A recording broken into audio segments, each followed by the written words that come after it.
Hello everybody and welcome back to my channel. I'm Emo Tempest and today we are doing having an opening and a review of the two-player starter deck Avalanche versus Shinra.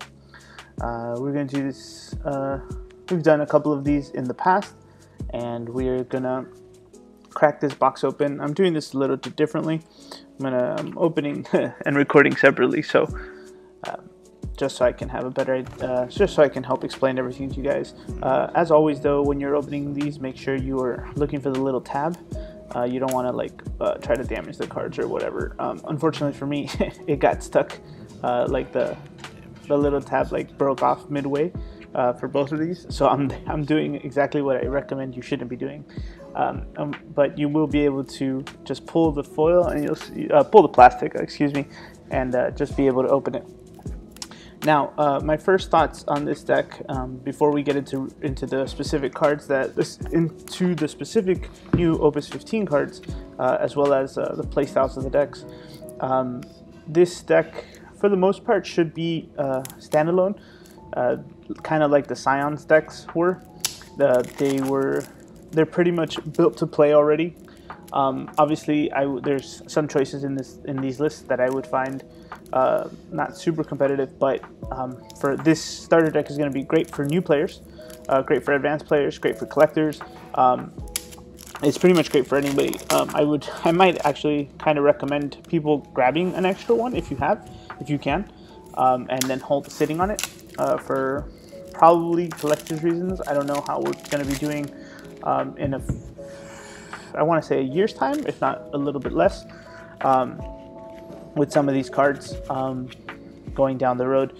But the first deck is Ice Lightning. It revolves around the Shinra Turks and Shinra President and stuff like that. Some of the characters you might know, Rufus and Zhang. And then the second deck is the Avalanche Operatives, Fire, Earth. As you can see here, we have the Clouds and the Wedges, the Jessies. These are really nice. All of these triple Barrett and triple Bigs. Each set has 3, 6, 9, 12, 15 new cards from the set. We have a couple of extra cards here like the Vincents, which aren't half decent, Evokers and Miners, pretty subpar but useful. The Marlenes and the Bangas I like. Titan used to be really strong back in the old day, but seen a lot less play. And then a couple of other cards that are half decent as well. They don't see too much play, but the reprints of Sages are always nice. And Ninja, that Warrior's pretty whack. I don't even know why they would put that in there. And I think we have enough of these Bahamut's as well. That's going to do it for the Avalanche Operatives deck. Next is the Shinridex Ice Lightning, like we mentioned. This is the new Rufus, Sang, which is a whole new card as well, very exciting. Rude, 3 Rude, triple Reno as well, and then we already have this Elena, so she's not a new card. And I'm trying to talk in terms of for new players and pretty much for all players, right? Some of you might have this, some of you not, but the other card that's new is actually a backup. It's the President of Shinra, and that him and Rufus is pretty much what kind of helps the deck get going. Some of the other cards, new Ramus or new reprints of Ramus are okay, I guess. But you have the silver-haired boys, Kadaj, Yazoo, and Laz, and then just a couple of generic ice backups. Ice backups are always usually pretty weird, but getting new triple Hades from I think that's like an Opus 1 summon is very nice. So again, this deck is going to be pretty standalone and should be ready to play out of the box. And so with that though, I do believe we can get right into the new cards. Alright, and we're starting with the Bigs.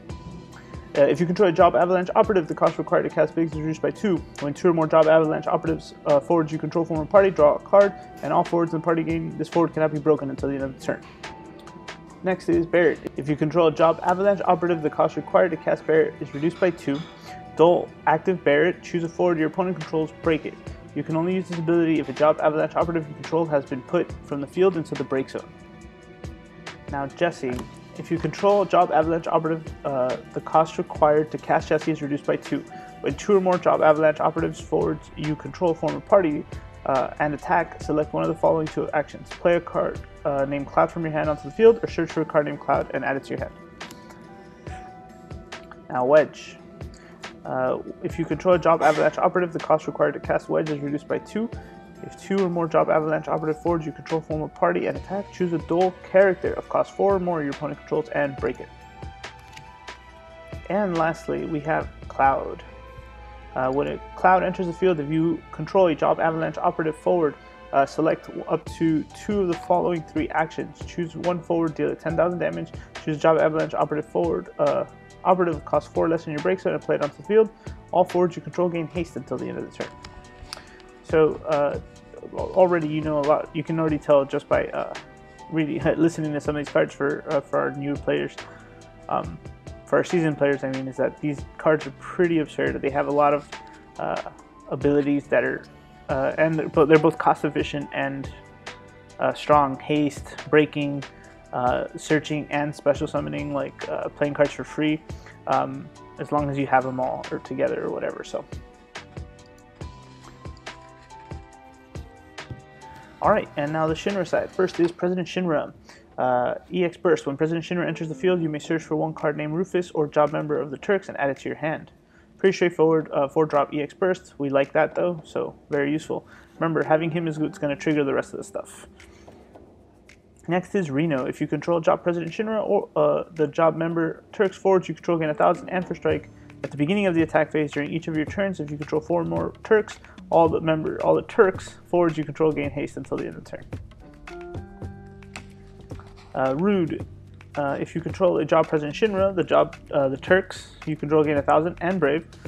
So first strike and Brave already at the beginning of the attack phase during each of your turns. If you control 4 or more job members of Turks, all forwards your opponent controls. And Zeng. If the Turks forwards other than Zeng you control gain 2,000. Zeng enters the field, reveal the top 5, add a Turk among them, and return the rest to the bottom of your deck. Then you would play a member of the Turks from your hand. Rufus, first strike, Brave. When Rufus enters the field at 5 damage, you may pay 2 Ice, 2 Lightning, 2 colorless. When you do so, choose any member of the Turks with different names in your break zone and play them onto the field. So guys, that wraps up all the new cards that we're getting from this starter deck. These are the Opus 15 cards. Technically now we are on Opus 14.5 with these starter decks. We have about a month left with them.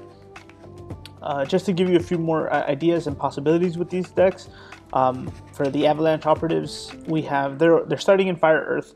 Already really strong colors. You have some of the best board wipes and some of the best summons in the game. So I see this one being very strong. There is the realm of possibilities where we can go Ice Earth or Fire Ice. Maybe less Fire Ice than the others because there is Category 7 cards across multiple elements already. Just like the Shinra, they are starting in Ice Lightning, but they can easily do Fire Lightning, Lightning Earth, or Mono Lightning with some of the previous cards. We didn't go over Elena because she wasn't a new card, but she is pretty simple to, and she does complement the deck already as it is. With that being said, as far as the starter deck goes, I'm not sure why we didn't get foils. Obviously, we can expect foils in the next set, but I don't understand why the full arts weren't foil to begin with. So in terms of collections and values and stuff like that, it's a little off-putting there for me. So I don't know if I want full art on non-foils or the set is going to come with full art foils for this as well. But yeah, I'm excited to build with these decks. I hope you guys are as well. Locals should be fun for the next few weeks while we wait for Opus 15. Please share your thoughts and deck your thoughts and deck ideas if you'd like in the comments below. But as always, thank you for listening, thank you for watching. I hope you enjoyed the review. Please make sure to check out some of my other videos. We go over a lot of cards on this channel, a lot of decks and stuff like that. So happy Avalanche and Shinra starter deck day, guys. I hope you enjoy, and I'll see you next time.